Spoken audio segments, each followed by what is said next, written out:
আচ্ছা, এখানে ওই নদীর গর্বে এখন ঘূর্ণিবাগ উঠছিল, ঘূর্ণিবাগে ভাঙ্গা ছিল সিরা বিরা দুটা ঘর একবার নিছিল কিছু রাত সিরা ওখানে যে এখানে বারিন্দাটা তুলে থাই ওই যে ঘরটা লইয়া। আচ্ছা, ওইখানে ওয়াল আছে, ওয়াল মার সব ভাঙ্গা লাগছিল একবারে নদীতে ভাঙ্গা লইয়া আছে সিরা বিরা কিছু পাইছিলাম না এদের না। আমরা দেখতে পাচ্ছি বিভিন্ন জায়গায় কিছু কিছু জায়গায় জিও ব্যাগ দিছে। নদী বহুত দূর ছিল, আমাদের বাড়ি আছে প্রথম বাড়ি ছিল ওই যে স্টিমারটা দেন, ওই যে স্টিমারটা সেখানে আমাদের গ্রাম আছে। তারপরে আমরা এখানে জমিনে সরপর জমিনে বাড়ি ঘর বাঁধছিলাম, বাঁধার পর থেকে নদীতে আসছিলাম তখন আর বালুঘাটা থেকে নাই না। তারপরে বালুঘাটা রাস্তা থেকে গম্ভীর হয় এই বাইন বন্যা ছুটছে মতন ঘূর্ণিবাগ চলছে এই বালুটা ডেবে সিরা বিরা সব গিয়েছে। যখন এই জায়গায় চর জাগছে তো কিভাবে এই জায়গায় জায়গাটা পাইলেন? জায়গা এবার চর জাগছে মতন সরকার তো বন্দোবস্ত হয়েছে, বন্দোবস্ত নেওয়া হ্যাঁ যার যার নামে বন্দোবস্ত জমি 40 জন 4 জনের ডাইকা নিয়ম আছে বন্দোবস্ত আনছে যার যার জমি মনে 22 ঘন্টা 30 ঘন্টা এরকম দেওয়া হয়েছে। তো সেই হিসাবে আমরা জমি কাগজ করে বসে যার করে আমরা খাইয়া। এখন তো আবার ভাঙা শুরু হয়েছে, দেখতে পাচ্ছি এখানে জিও ব্যাগ নাই, সব নদীর গর্ভে বিলীন হয়ে গেছে। ভাঙ্গা আবার যে সরকারি বস্তা আলাইছে, সরকারে চাইছে, আমরা নিজেরা ওয়াল করছিলাম, ওয়ালে খুলে নেই।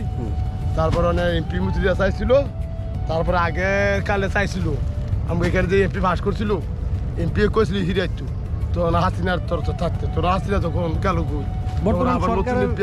বর্তমান সরকারের পক্ষ থেকে এখন এই সরকার আইসছে, এই সরকার কি কয় তারপরে এখনো কোনো পদক্ষেপ তো হয় নাই। তবু একটা আশা দিচ্ছে আমাদের অনেক নতুন এমপি হচ্ছে, সেই এমপি বলছে দেখ আমি যে সরকার পারি আমি নদী ভাঙবো না। দর্শক, এই ডক্টর খন্দকার মোশাররফ হোসেনের এই এলাকা হচ্ছে এটা মেঘনার এই সাইডটা নিয়ে পুরো কুমিল্লা দাউদকান্দি এলাকায় হচ্ছে ডক্টর খন্দকার মোশাররফ হোসেনের।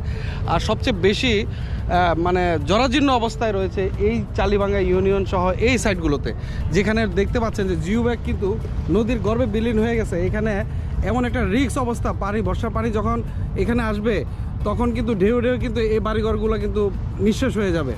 তো এই যে বর্তমানে যে পরিস্থিতি, কেউ এসে মাঠ পর্যায়ে কি কোনো কিছু বলে নাই যে এই অবস্থা আমরা করবো, কিংবা বর্ষার সিজনে আমাদের কোনো উদ্যোগ আছে কিনা, এরকম কেউ কিছু বলে না? কোনো কেউ বলেন নাই, এ কথা বলেন নাই। তখন ডক্টর মোশাররফ সাহেব খুব বলছে আর কি, যাই আমি তো ফাঁস করছি, আমি দেখি করতে পারি, আমি দায়িত্ব আছে আমার, আমি যে প্রকার পারি আমি নদী ভাঙনটা দেখে আর বালুগ্রামে আমরা ভিতরে দিব না। আচ্ছা, আপনারা এই গ্রামের মানুষ আসলে আপনাদের প্রধান কাজ কি, কিভাবে জীবিকা নির্বাহ করেন, ইনকামটা কোত্থেকে আসে? আমরা ইনকাম যারা গরিব কাঙ্গাল গৃহস্থী করি, যারা ডেজার বুড়ি করতে ওরা ডেজার বুড়ি দিয়ে ব্যবসা করে, আর আমরা যারা নিয়ম মানুষ আছি ওরা ওই সংসারে গৃহস্থী মিষ্টি করে। এই নদীতে কি ডেজার মাটি উঠায়? না, এখন আর উঠে না, এখন তো এই আইসে আর উঠেননি। আচ্ছা আচ্ছা, আগে উঠেছে। আগে উঠেছি।